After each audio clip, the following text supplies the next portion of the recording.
today I'm going to talk about handling your emotions whilst in recovery. So it's not really one that I can really say this is what you need to do, blah blah blah, because this is a very difficult topic.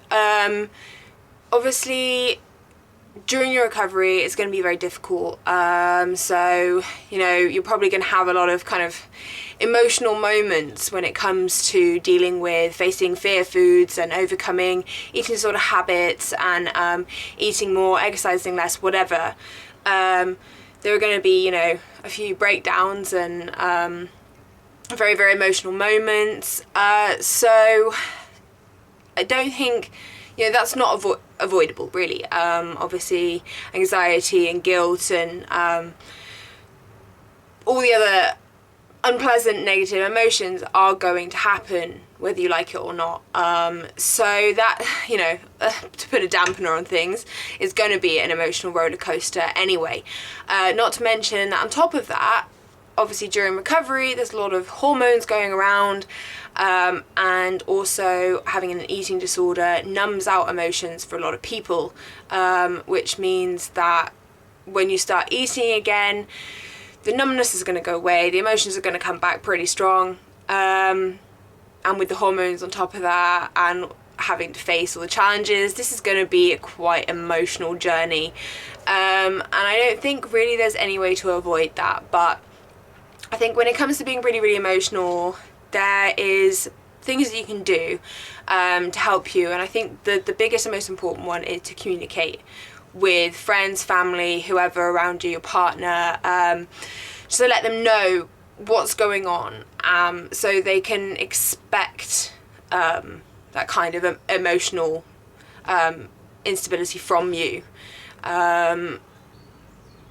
So the first thing is obviously communication. That's very, very important. When people understand what you're going through, they're going to understand why you're being emotional, they're going to allow room for that, and if you have an emotional outburst at them, they're going to understand why. They're not going to blame you for that emotional outburst, hopefully. Hopefully you have understanding friends, family, partners, whatever.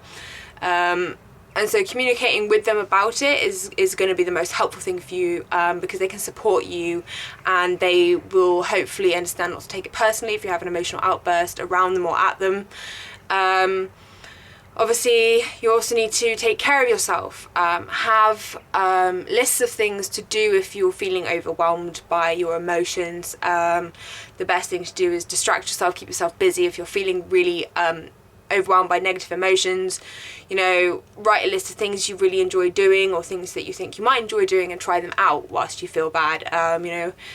For me, the best thing is to escape into a different world. I like to read books and watch movies. I mean, I love to do that anyway, but that's the best form of distraction for me, because I get absorbed in a completely different world and kind of don't have to deal with the one that I'm in. And the feelings, when I feel bad, those feelings subside as I'm reading because it calms me down, or watching a movie or TV show, whatever. Obviously there might be other things you'd prefer to do. There's writing or drawing or painting, knitting, reading, playing games. I said reading, but I meant to say then was reading like articles. It doesn't have to be reading a book. It could be reading an article on the internet or a newspaper. Well, the newspapers tend to be quite depressing, so maybe a magazine in general or something. There's all sorts of things you can do to distract yourself. Obviously there's also calling friends or talking to your family or something. But so I mean those two things are kind of the only kind of things you can do is distract yourself from negative emotions, and also let everybody know that these negative emotions are going on or are going to probably come along at some point. I mean, I wasn't that emotional. I think not everybody is like a time bomb, but some people are, and it kind of depends who you are, what you're doing, but it just depends. Some people are really, really emotional all the time. Some people are emotional for a while and then it quickly fades, and some people aren't really that emotional at all. I think I was only really emotional about the kind of facing fear foods and challenges and gaining weight and eating more. That was, you know, that stuff. But as far as hormones went, I wasn't really like, you know, I wasn't really emotional all the time. But I definitely did, you know, have some moments.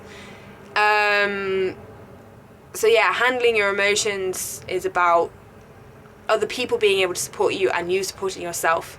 And unfortunately, it's not something you can get rid of. This is something that is, you know, probably going to happen at some stage for however long. And it will settle down. If you're feeling really, really overwhelmed, these things do get better. Hormones settle down, and you know, as you overcome your fears and stuff, that gets a lot easier as well. So it's not always going to be this overwhelming if you're feeling it at the moment or are going to feel it. So do know that it's not something that just stays forever.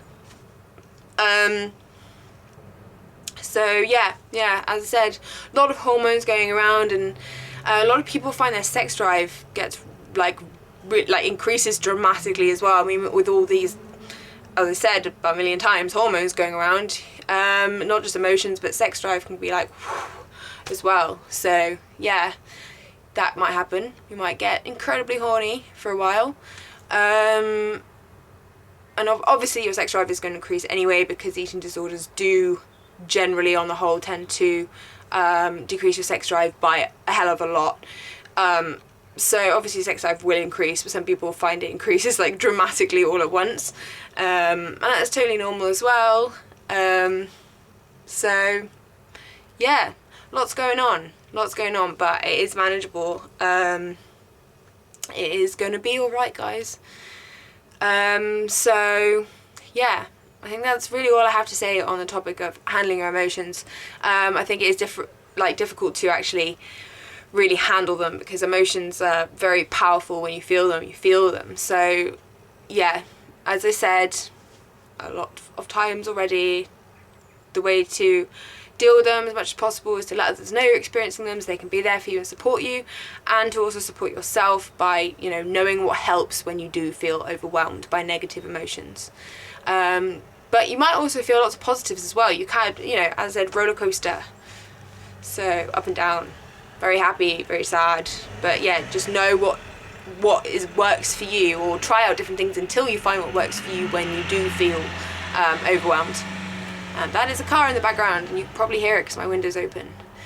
I always forget to shut my window so that it's quiet. But yes, so take care of yourselves and let other people take care of you as well.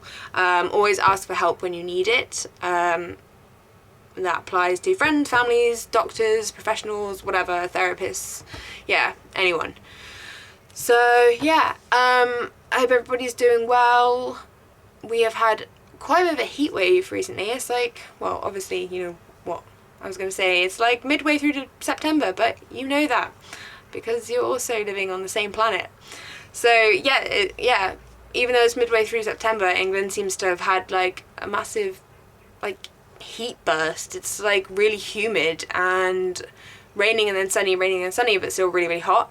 So that's weird. But yeah, it's nice that the hot weather is sticking around for a little longer. But yeah, I will speak to you guys next week.